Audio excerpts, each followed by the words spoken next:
A la siguiente información, porque Six, el jabón de la fortuna, te regala hasta $75,000 en premio.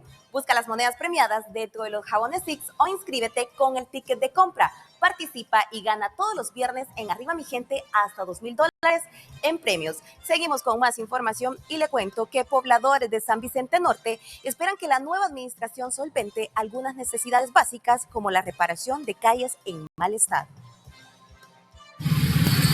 Para los habitantes del distrito de San Sebastián, la carencia de proyectos por la administración municipal pasada fue evidente y mencionaron cuáles son sus expectativas con la nueva forma de gobernar. Como habitante de San Sebastián, San Vicente, esperamos proyectos para las zonas rurales y las zonas mixtas, que son los cantones aquí en el pueblo, porque la verdad nos han visto proyectos desde nuevo alcalde que entró. En el caso de los habitantes de la zona rural, dijeron que se sienten abandonados por el mal estado en que se encuentran las vías de acceso. Y es que según ellos carecen de proyectos de pavimentación de calles. Las calles están llenas de monte, hoyos, todas arruinadas por completo. Pues, va.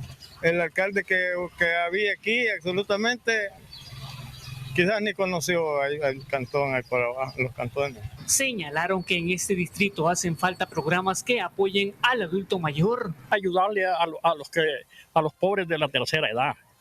Hay mucha gente que necesita por lo menos colaboración o comida. Dijeron que esperan que todas las necesidades del área rural y urbana sean solventadas. Este es un informe especial de Canal 31 de San Vicente. Para Telenoticias Megavisión, informó Juan Martínez. 1:00 p.m. con 12 minutos. Mireya, y